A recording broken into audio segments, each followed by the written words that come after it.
এই পর্যন্ত আমি স্টাডির জন্য যারা যাচ্ছেন তাদের ব্যাপারে আমি বলেছি, কিন্তু এখন থেকে আমি যারা স্টাডি করার পরে জবের জন্য প্রিপারেশন নেবেন অথবা বাংলাদেশ থেকে জবের জন্য যারা যাবেন তাদের ব্যাপারে আমি কথা বলব। で、今まではね、バングラデシュの大学を卒業していれば、日本へ行って日本語学校で勉強して直接就職することができました。これが少し難しくなります。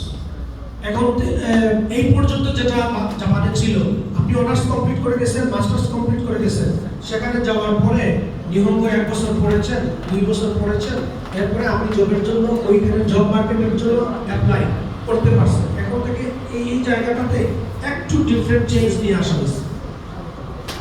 で、N2 があれば、日本語学校で N2 まで合格する力をつければ、直接会社に就職することができますが、N2 のない人、日本語学校で勉強して卒業するときに N3 とか N4 しかない人っていうのは、日本の専門学校か大学へ行かなければ、日本で自人国このビザを取ることができません。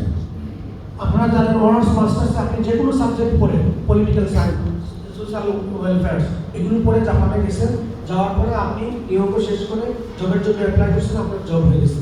এখন থেকে এই জিনিসটা হবে না, আপনাকে ন্যূনতম N2 কমপ্লিট করা লাগবে। N2 কমপ্লিট যদি না থাকে তাহলে আপনি এই অনার্স মাস্টার্স নিয়ে যাওয়ার পরে জব পাবেন না, সরকার জব দেবে না আপনাকে।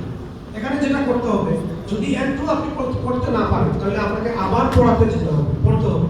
হয় 2 বছরের আপনি ডিপ্লোমা করবেন, যে কোনো স্পেসিফিক যেটা জব আছে এরকম একটা জব রিলেটেড সাবজেক্টে আপনি ডিপ্লোমা করতে হবে। পলিটিক্যাল সায়েন্স, ওইখানে পলিটিক্যাল সায়েন্স পড়ে আবার আপনি জব পাবেন না। এখানে সোশ্যাল সায়েন্স পড়েছেন, ওইখানে গিয়ে সোশ্যাল সায়েন্স পড়লে জব পাবেন না। এই জন্য স্পেসিফিক যেই সাবজেক্টে আপনি পড়াশোনা করবেন